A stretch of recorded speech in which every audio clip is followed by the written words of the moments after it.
What happens when an unranked black mechanic saves a flying fortress from destruction and is hidden away in a scrap metal warehouse for it? They thought he had disappeared, but what he began writing at night called the entire military command structure into question, and that was only the first paragraph.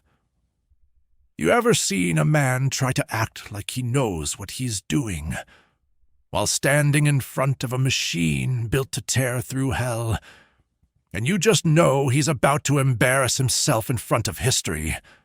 That was February 1944. Cold enough to freeze the rust off a rifle. We were stationed at a remote airfield outside Châteauroux, France.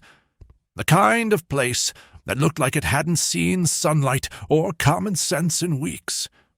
Mud thick as syrup, wind cutting like a switchblade, and the stench of wet leather, diesel, and damp wool hanging in the air like an unpaid debt. And there it was, sitting right there on the edge of the tarmac, like some ghost that wandered too far from home. A B-17 flying fortress, American, scarred, still standing, and now painted over with German crosses like some kind of Halloween costume that fooled nobody. I stood there staring at it like I was seeing a family member being held hostage, because in a way, I was. I had worked on planes like that back in Long Beach, before they slapped a uniform on me and told me I wasn't an engineer anymore, just another pair of boots with a pulse. But I knew every inch of that bird. I knew her muscles, her breath, her bones. I helped build her sisters. And now here she was, a prisoner with new tags and the wrong people poking at her like she was some alien carcass. Let me introduce myself properly. Name's Elijah Ward. Born and built in Chicago. My hands were grease-stained before I could spell aviation. Before the war, I riveted aluminum until my knuckles bled, and I still came home with a smile, because I believed we were building something that mattered. Then the war came calling, and funny thing, Uncle Sam suddenly remembered black folks had bones to break too. So I joined up. Not to be a hero, just to keep my hands on what I knew best. Machines that flew. But the Army had other plans. Sent me overseas. Didn't matter how much I knew. I wasn't commissioned, I wasn't an officer, and I damn sure wasn't the right color to be listened to. So here I was, a sergeant with an engineer's brain and no clipboard, watching a group of German officers, real proud of their little trophy, poke around inside a flying fortress like it was a busted tractor. One of them, tall fella with a cap too clean to trust, leaned over the nose section, tapping at it with the back of a wrench like he was checking a melon for ripeness. Another was fiddling near the fuel manifold, talking too loud in that clipped German tone that made everything sound like a threat. And I noticed something. They were about to try and power up the engines without depressurizing the system. That bird had been hit. She'd been patched up sloppy. The fuel lines were still swollen from back pressure. One wrong move, and they weren't just risking damage. They were flirting with a bonfire big enough to make Berlin blink. So I stepped forward. Didn't yell. Didn't make a scene.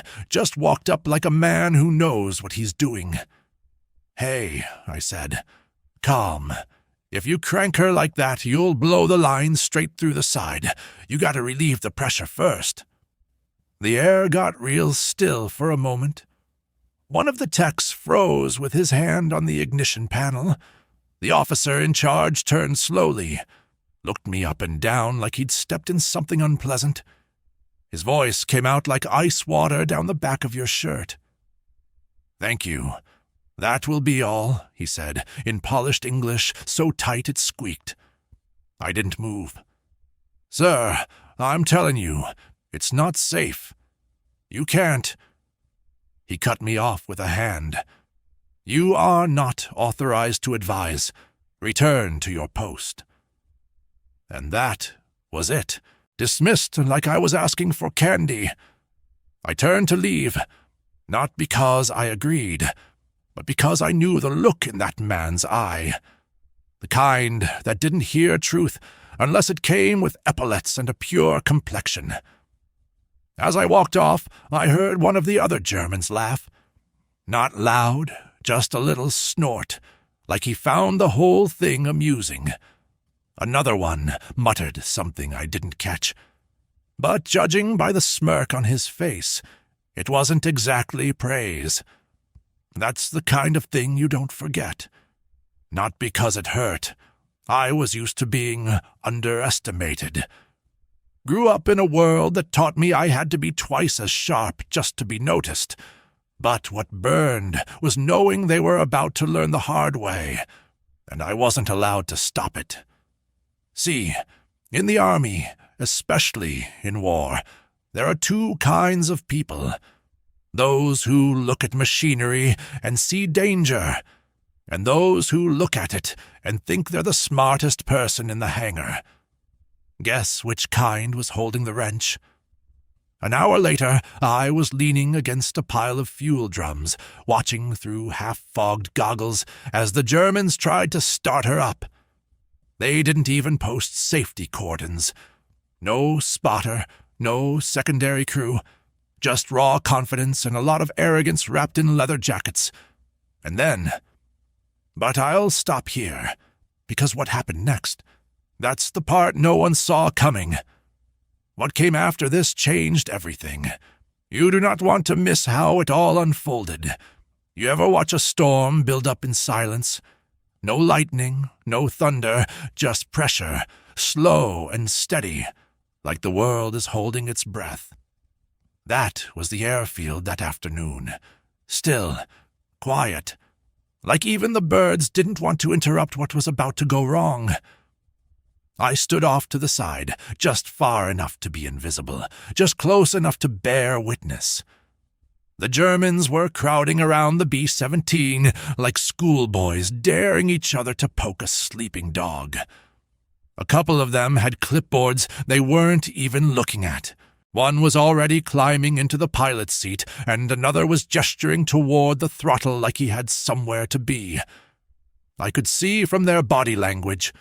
They weren't cautious, they were cocky, and that's when I felt that twist in my gut. Not fear, not even anger, just that slow burn you get when you know someone's about to break something you care about, something you tried to protect. And they're going to do it anyway, smiling the whole time. The lead officer, the same one who told me to stay out of it, climbed up into the cockpit like he owned the sky. He motioned to the ground crew with one hand, casual, like flicking away a fly. Then the propellers started to turn. Now listen, I've heard a lot of engines in my life. I know when they're humming, and I know when they're growling. But that sound, that wasn't either. That was choking. That was metal asking, "Are you sure about this?" The left inboard engine coughed twice, sputtered, then whined like a kicked dog. The right one caught but not clean. The RPM needle was jerking like a drunk driver on a dirt road. From my spot near the drums, I muttered, "They skipped the purge. She's going to spit fire." And she did. Flame licked out from under the engine cowling, small at first, like a whisper. The Germans didn't even notice. One of them laughed, the kind of laugh that says, "We've got it under control." Except they didn't, because right then the pressure line burst. It wasn't loud. No explosion, just a pop, and then fuel sprayed like soda from a shaken bottle, straight onto the hot metal. That's when things stopped being funny. The right engine caught flame first. Bright, orange, fast.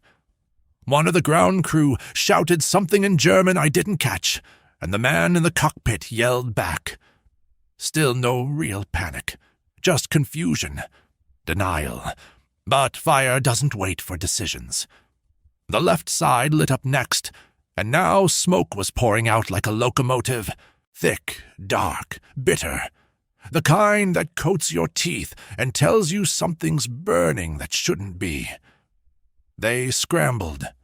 Finally.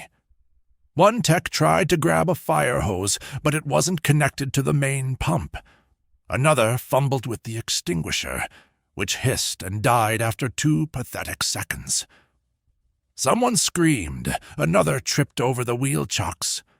I stood there, still, not frozen, just watching. Not because I enjoyed it, but because I'd seen it coming and no one listened. One of the officers jumped from the wing, hit the tarmac hard, rolled, limped away holding his leg.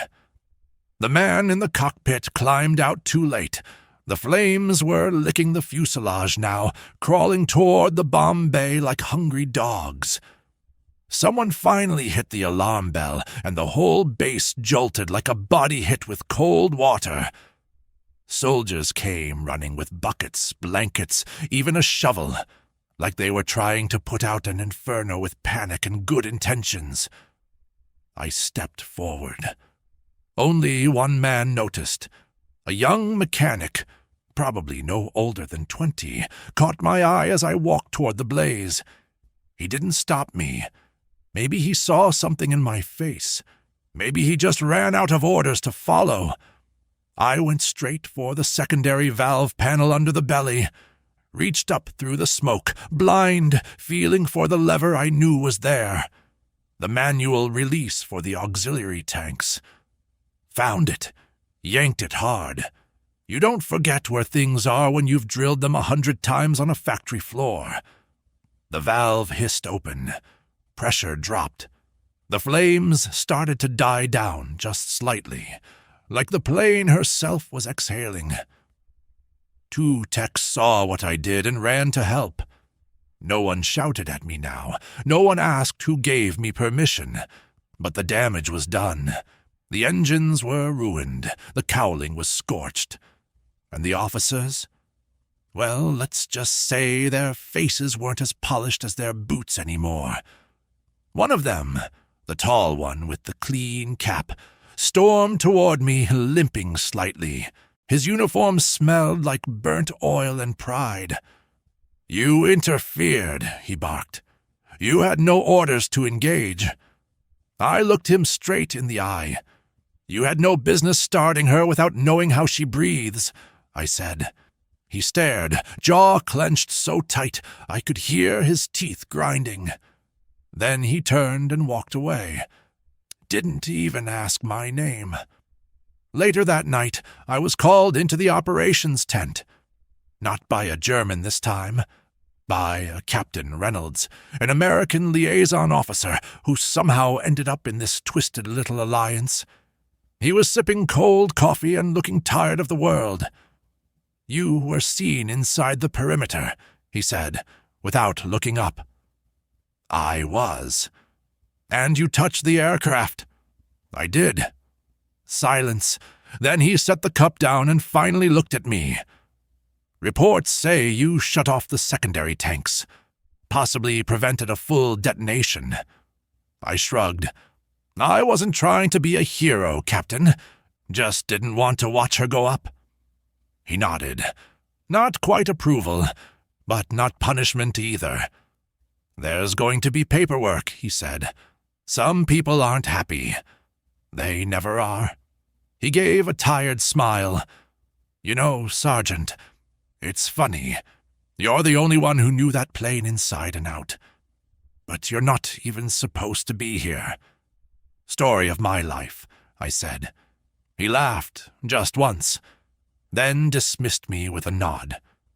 As I walked back to my bunk, the air smelled like burnt rubber and smoke. But there was something else in the air, too.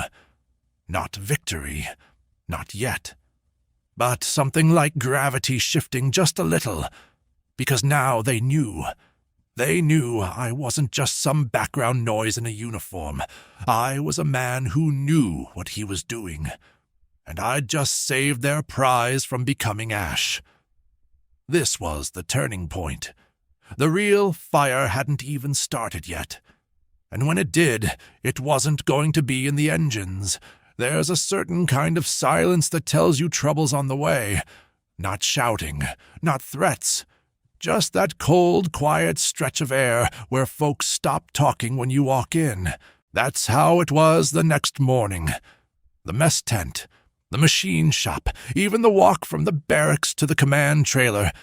Same, the silence. Eyes following, conversations dying mid-sentence, jaws tightening like someone just bit a lemon. I knew that silence. I'd heard it back in the neighborhood when a man stood up for himself in front of the wrong crowd. It didn't mean they respected you. It meant you were making them nervous.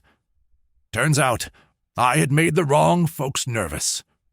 See, saving that B-17 from turning into a barbecue pit wasn't exactly what they wanted. Oh, they appreciated the outcome, sure. No one was going to cry over an avoided explosion. But the fact that it was me who did it, a non-commissioned, non-white, non-invited mechanic, that scratched too many egos raw, especially the German ones. By noon, I got pulled off the line and reassigned to support duties. Sounded official, felt like punishment. They gave me a clipboard, a folding chair, and a makeshift office in the back of the maintenance tent, which was really just a canvas flap tied between two oil drums. My job? Catalog parts inventory for aircraft that hadn't flown in months. Crates full of broken radios, stripped wiring, even cracked windshields, all piled up like history's junkyard. The paperwork was in German. Half the parts didn't match their descriptions, and no one cared if I finished.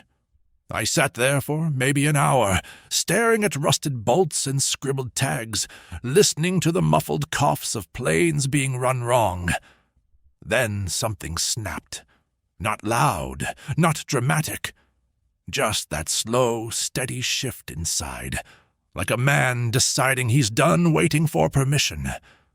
So I got up, walked out of the tent, didn't say a word, marched straight to Hangar 2, where they kept the damaged American aircraft they hadn't figured out how to use yet.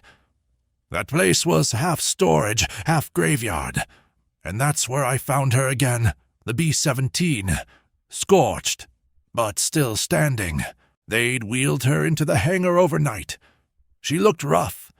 The nose was blackened from smoke, the starboard wing had some blistered paint, and the right prop was warped like a bad lie. But her spine, still solid. Two German engineers were standing nearby, arguing over a schematic like it owed them rent money. One of them kept tapping at the electrical systems diagram with the wrong end of his pencil. "Excuse me," I said. "Quiet. Calm." They didn't even look up. "Excuse me," I repeated, this time stepping closer. "That fuse assembly's misdrawn. That wire runs to the comm array, not the lower turret. You connect it like that, and you're going to short the whole panel." Now they looked. One of them squinted at me like I'd just insulted his mother. The other folded his arms. "And you are?" the first one asked. "Elijah Ward. Support duties." A pause, then laughter. Not loud, not joyful. The kind that sounds like, of course it's you again." I didn't flinch. "Look, you can ignore me if you want, but if you burn another $500,000 aircraft because you couldn't read a circuit map, that's on you." I walked away before they could answer. I had no need to convince them. I already knew I was right. That afternoon, the fire suppression report landed on some desk up the chain. Captain Reynolds called me in again. Same tent, same tired eyes. "Why were you in Hangar 2 today?" "Inventory was done early," I said, flat. "Thought I'd make myself useful." He let that hang in the air like a slow drip. Then he slid a folder toward me. "This came from Stuttgart," he said. "One of the engineers claimed you corrected a miswiring in the B-17's control board schematic." I nodded. Didn't realize they were filing reports. They didn't. The corrections saved them 3 days of testing. Now they want to know where you trained. I leaned back. Long Beach, Douglas Plant. Before that, South Side Auto Garage. Reynolds cracked a smile. A small one, but real. "You're not going to stay behind that desk much longer, are you?" "Didn't plan to, sir." "Good." He tapped the folder. "Then here's what you're gonna do. Quietly. No brass, no politics. You fix what you can, teach what they won't admit they need, and stay out of headlines. Can you do that?" I looked him dead in the eye. "I didn't come here to make headlines. I came here to keep planes in the air." And just like that, the ice cracked. Not much. Just enough. For the next 2 weeks, I worked in the shadows. No badge, no clearance. Just hands, eyes, and tools. Every day I showed up at Hangar 2, I'd find something else wired backward, bolted wrong, or patched with spit and pride. Sometimes I'd leave correction notes on the schematics. Sometimes I'd just fix it myself. Word started to spread. Not publicly, not in the officer circles, but in the crews. The ones who actually touched the machines. The Polish tech with burn marks on his forearms. The French kid with a stammer who could build a radio blindfolded. The older guy from Dresden who'd lost 2 sons on the Eastern Front and didn't give a damn who saved the aircraft as long as it flew. These folks, they started nodding when I walked by. Not saluting, just nodding. That's a respect without orders. But not everyone was thrilled. The officer who shut me down on day 1, the one with the shiny boots and burned ego, he hadn't forgotten. One morning I found my access badge revoked. The hangar code changed, my tools missing. I wasn't surprised. Later that day I got summoned to a disciplinary review. No charges, no explanation. Just a cold room, 3 officers behind a table, and a stack of unsigned reports. "We've received conflicting testimonies about your behavior in restricted zones," one said. I said nothing. "Do you deny interfering with German technical operations?" "I prevent malfunctions. If that's interference, then yes." One of them frowned. "You're not authorized to interpret protocol." "I'm not interpreting," I said. "I'm preventing fires." Another silence. Heavy, measured. They dismissed me after 30 minutes of circular questions and thinly veiled warnings. No punishment, no apology. But when I returned to the hangar, the door was unlocked. My tools were back. Someone, I still don't know who, had quietly reversed the block. That night I sat outside the tent, cigarette in hand, watching the moon reflect off the B-17's scarred frame. She'd been through fire. So had I. And neither of us was done flying. They tried to sideline me. But I don't do sidelines, not when the sky still needs fixing. You ever see a man polish a trophy he didn't earn?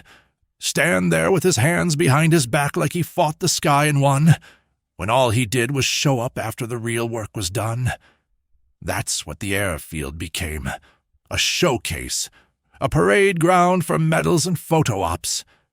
They rolled the B-17 out from Hangar 2 and parked her right out front, like a prize buck on display. Cleaned her up, too. Scrubbed the soot off. Painted over the patches. Even tried to repaint the nose art, though they got it wrong. Called her Starlight Betty when her real name was Steel Grace. That's the kind of detail that tells you who's running the story. The German brass brought in a whole crew of photographers, black and white cameras, staged poses, fake smiles. There was talk of showing off the fortress at a propaganda exhibit in Berlin, proof that even American war machines could be reclaimed. I heard that word more than once, reclaimed, like we were furniture, not fighters. And me, I was still working out of a tent. Every morning I walked past that plane and felt my chest tighten, not because of pride, not because of anger, though I had plenty of both, but because I could see what they were doing wrong. They were prepping her for flight again, not for testing, for flying, real distance. They'd replaced the starboard prop, rechecked the fuel lines, this time with supervision, and reinstalled the lower turret systems. I knew because I was the one who showed them how to wire it without frying the nav console. But nobody said thank you. Just silence, like I was a ghost with a wrench. I remember one afternoon, cold wind, dust blowing off the edge of the tarmac. I saw 2 high-ranking Luftwaffe officers standing near the nose talking low. One of them, the tall one with the silver collar tabs and that practiced I'm-in-control stance, kept gesturing at the cockpit. His tone was sharp, focused. The other nodded like a man about to sign off on something stupid. That night, I skipped dinner and walked back to the hangar. I wasn't snooping. I wasn't spying. I was checking, because something about this felt off. Inside, it was dark. One hanging bulb swinging slow, smelled like solvent, old canvas, and metal still holding heat from the day. I climbed up into the B-17 again, slid into the co-pilot seat like I was slipping into a memory. Everything looked clean, too clean. Sometimes when folks try to impress, they forget to check what actually matters. So I opened the fuse box. And there it was. A bypass. Someone had rerouted the emergency oxygen system to the lighting circuit. A shortcut, meant to save time, maybe make the panel look less cluttered for inspection. But in flight, it meant if the lights shorted out, the crew would lose oxygen above 10,000 feet. You don't recover from that. I sat there in silence, staring at that wire, feeling my jaw lock up. They were about to fly this bird for press, a high-altitude run, with a German test crew, no backup systems, no redundant oxygen, just headlines waiting to happen. So I did what I had to do. The next morning I found Captain Reynolds outside the radio shack, coffee in hand, eyes bloodshot. "I need a minute," I said. He glanced at me. "Make it fast. I'm late." I told him, every word. He didn't interrupt. Just kept looking at the horizon like it owed him answers. When I finished, he took a breath through his nose and tossed the coffee into the gravel. "Can you fix it without drawing fire?" "Already did." "Anyone see you?" "Don't know. Don't care." He gave a slow nod. "I'll pull the flight order for inspection. That'll buy us a day. After that, you're on your own." "Story of my life," I said. That day was the quietest of the week. No engines starting, no drills, just waiting. By noon, a memo came down. Test flight delayed, awaiting final electrical clearance. The Germans weren't happy, but they didn't fight it. Maybe they felt it too, that tension under the surface, like the ground was waiting to shake. That night, the officer with the silver tabs came looking for me. Found me outside the motor pool, wiping grease from my hands. "Sergeant Ward," he said, polite but tight. "I heard you were in the fortress last night." I was. "Unauthorized?" "Unwitnessed." He didn't smile. "You understand this delays our schedule?" I nodded. "Better a delay than a burial." His face twitched just a little. Then he stepped closer. "You're not part of this project. You're not even supposed to be here." "Neither is that plane," I said. "But here we are." Silence. Then he leaned in, lowered his voice. "You're not needed, but you are being watched." I held his stare. "Then I suggest you keep watching. You might learn something." He left without another word. The next morning I found a new assignment clipped to my bunk. Relocated to storage review, Hangar 6. Translation: get out of the way. But they'd already flown her by then. Reynolds gave the go-ahead once my fix passed inspection. They ran a low-altitude circuit, just enough to keep the headlines clean and the story alive. She came back in one piece. Barely. Because halfway through the run, the new hydraulics failed. Faulty part. German make. I warned them it wasn't rated for pressure beyond 15K. They didn't listen. Landing gear wouldn't lock on descent. Tore up the underside on impact. No one died. No one celebrated either. They shelved the plane after that. No museum. No showcase. Just a file, stamped and buried. And me? I was still there. Still fixing what I could. Still speaking up when it counted. Not for glory. For the machine. For the sky. For the ones who came after. They tried to turn her into a symbol. I made sure she stayed a warning. There's something about being pushed into a corner that brings out the part of a man they didn't expect. They think you'll just sit quiet, count inventory, disappear into the background. But some of us were born in corners, raised in them, learned how to build out from there with tools, grit, and the kind of memory that doesn't let go. After the crash landing, everything got real quiet again. Not like before. Not fear, not tension, just avoidance. Like I was radioactive and nobody wanted to get too close. The fortress was rolled back into the hangar and covered, like a mistake they didn't want anyone to see. They even locked the service gates, not to protect her, but to keep people like me out. And me? They moved me, again. This time to a warehouse near the edge of the airfield, past the mess tent, past the supply sheds, where the ground turned to cracked concrete and the wind picked up steel dust. My job was to sort discarded parts. Non-essential surplus, they called it. Rusted ammo belts, dented bomb casings, jammed turret rings.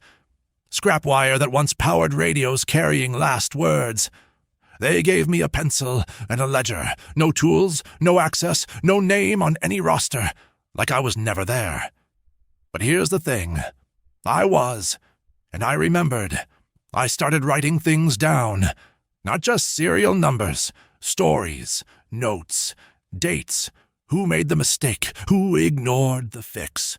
Who signed the order that grounded a plane that should have flown? Or flew one that shouldn't? I didn't do it out of spite. I did it because someone had to. Because the air was thick with lies dressed up in formality. And if there was one thing I hated more than being silenced, it was watching folks pretend nothing ever happened. Every night after lights out, I'd sit on a crate in the warehouse, pull out a ragged notebook I kept hidden under my cot, and write. 221, electrical bypass rerouted. Recommended proper spec. Ignored.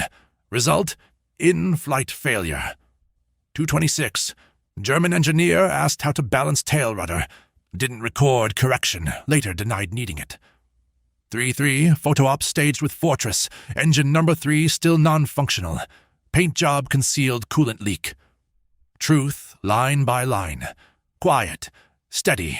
The kind of truth you can't polish. They wanted silence. I gave them records. One day, maybe 2 weeks in, I was organizing cracked radio housings when I heard boots. Not the heavy, marching kind. These were quieter, measured, civilian shoes on concrete. I turned, and there he was, Daniel Vaughan. Never thought I'd see that man again. Tall, straight-backed, dark suit with creases sharp enough to slice paper. Last I'd heard, Vaughn was working intelligence logistics, shuttling between London and Algiers. Used to be a war correspondent before the war caught up with him. Now he was standing in my warehouse like he'd walked in from a different world. "Elijah," he said with a small nod. "Daniel." He looked around. "Didn't expect to find you cataloging rust. Didn't expect to be doing it." He stepped closer, picked up a broken altimeter from a nearby shelf, turned it in his hands like it might still tick. "I heard about the fortress. Which part?" I asked. "The fire, the flight, or the fallout?" He smiled, just barely. "All of it." We stood in silence for a moment. The dust hung still in the light. Then he pulled something from his coat, a slim folder worn at the edges. "Some folks think the crash was sabotage," he said. "It wasn't." "I know. That's why I'm here." He handed me the folder. Inside, photos, engine diagnostics, internal memos, even a diagram I'd drawn, one they said had gone missing. "Where'd you get these?" He tapped the side of his nose. "Let's say a few people on the inside still believe in doing the job right." I stared at the paperwork. It wasn't just evidence. It was proof of what had happened, who knew, and who tried to bury it. "What do you want from me?" "Your version," he said. "Not for headlines, for history." That night I wrote. Not to accuse, not to glorify, but to record. I told it straight. The fortress, the fire, the bypass, the quiet sabotage no one wanted to admit was sabotage. I wrote about the people, the ones who got it wrong and the ones who tried to make it right. I didn't exaggerate. I didn't soften. I just told the truth, the way only someone in the engine room ever can. And I signed it. Elijah Ward, 92 1st Technical Maintenance Corps. They never put that on a plaque, but I put it on paper. Weeks later, they moved me again, this time to a field unit near Antwerp, where the snow turned the ground to glass and the sky never looked the same twice. Vaughn was gone by then. Said he was headed back to Algiers, carrying reports no one wanted to read. But before he left, he shook my hand. "History will remember the fortress," he said. "It should remember who saved her from becoming a lie." I didn't say anything. Didn't have to. The war kept going. New planes came. Old names left. But that warehouse, that desk, that rust and wire and notebook in the dark, that was where I stopped being part of the background and became part of the story. Not the hero, not the villain, the witness, the mechanic who refused to stay quiet. They tried to erase me. So I wrote it down, line by line, and history listens longer than rank. You know that feeling when someone walks in a room and the air changes?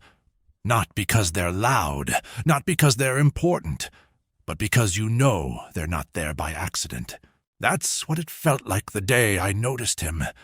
He was always 20 steps behind me, always in the same corner of the warehouse, same mess hall table 2 rows over, same slow turn of the head when I passed. Didn't wear a rank you could see.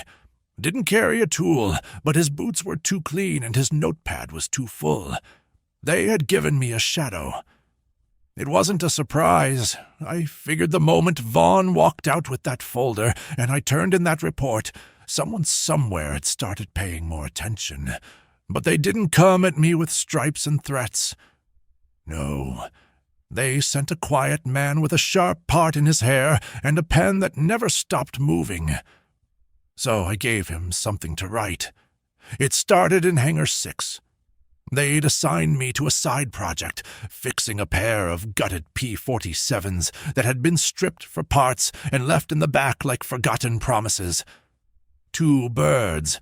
No blueprints, no help, No interest from anyone who signed paychecks. I treated it like an exam. Every bolt, every panel, every stripped gear, I logged and matched by hand. Pulled spares from crates marked unrepairable. Found 2 prop blades in a pile of bent metal and filed them until they fit. I borrowed a hydraulic press from the motor pool. Didn't ask. Just rolled it across the tarmac like it belonged to me. Because by then, it kinda did. And that shadow? He watched. Every move. One afternoon, I caught him scribbling in that little book of his. I walked up, grease to my elbows, holding a cracked carburetor. "You ever turn a wrench?" I asked. He blinked. "No, Sergeant." I nodded. "Didn't think so. Then here's your lesson for today. This thing, if it rattles during takeoff, the whole engine sings out of tune." He wrote that down like I'd handed him scripture. After that, he started asking questions. We never exchanged names, but over time our routine turned into something strange, almost like mentorship in reverse. I didn't trust him, not fully, but I figured if they were gonna assign someone to watch me, they might as well learn something. He started bringing diagrams, asking what certain symbols meant. I walked him through systems. Voltage relays, fuselage balancing, torque tolerances that most officers only pretended to understand. It wasn't about showing off, it was about setting a standard. Because that's what had been missing. Not talent, not resources. Accountability. They treated planes like trophies. Like if they looked shiny and sat straight, that was enough. But in the sky, shiny don't keep you alive. Precision does. And I wasn't going to let another bird fall out of the air because somebody skipped a step. Then came the inspection, a surprise one. They rolled in with clipboards and command jackets, German and American brass alike. I didn't even get a warning. One minute I was adjusting the rudder trim on the P-47. The next minute I had 4 officers standing behind me like judges at a cooking contest. "This your work?" one of them asked. I wiped my hands and looked around. "You see anyone else here?" They didn't smile. They walked the hangar slow, asked about torque specs, asked about fuel line compatibility, asked if I'd followed protocol. I answered every question. Clean, clear. No apologies. Then they asked the last one. "Did you have approval to access these parts?" And that's when the shadow stepped forward. "I signed the requisition," he said. First time I'd ever heard him speak in front of a command. They stared at him. He showed his badge. Turns out, he wasn't just some quiet clerk. He was internal review from Allied Maintenance Command, the guy who decides which mechanics get promoted and which officers get replaced. They dismissed us both. No thanks, no handshake. But I knew what came next. 2 days later, I was transferred again. Not sideways. Up. They sent me to an Allied flight depot outside Rams. Full access, proper tools, and a crew that knew my name before I walked in. Someone had passed the word. Not about who I was, but about what I did. They gave me a team of 6. 5 Americans, 1 Brit. And the first day I walked into that new hangar, I saw something I hadn't seen in a long time. Trust. The good kind, not the kind that comes from a badge. The kind that comes from grease on your hands and facts in your mouth. We rebuilt 4 planes in 10 days. One of them flew recon the following week and made it back with holes in the tail but a living crew. They sent me a bottle of wine with a thank you note. I gave it to the team. They were the ones who earned it.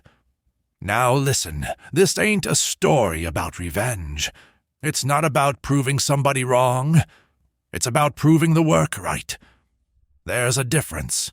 I didn't care who sat at what desk, or who got their picture in what newsletter.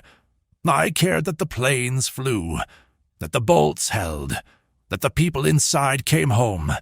That was my war, not the politics, not the paperwork, the mechanics of survival. And that Shadow? Last I heard, he wrote a full report. 12 pages. Said something like, Sergeant Elijah Ward demonstrates not only superior technical skill, but a critical eye for safety, process, and long-term system integrity. His recommendations should be considered foundational. They read that at a debriefing somewhere. Maybe even clapped. Me. I was under a C-47 with a socket wrench, making sure her landing gear didn't betray her at touchdown. Because some of us don't chase medals. We build what carries them. They sent me a Shadow. I gave them a legacy.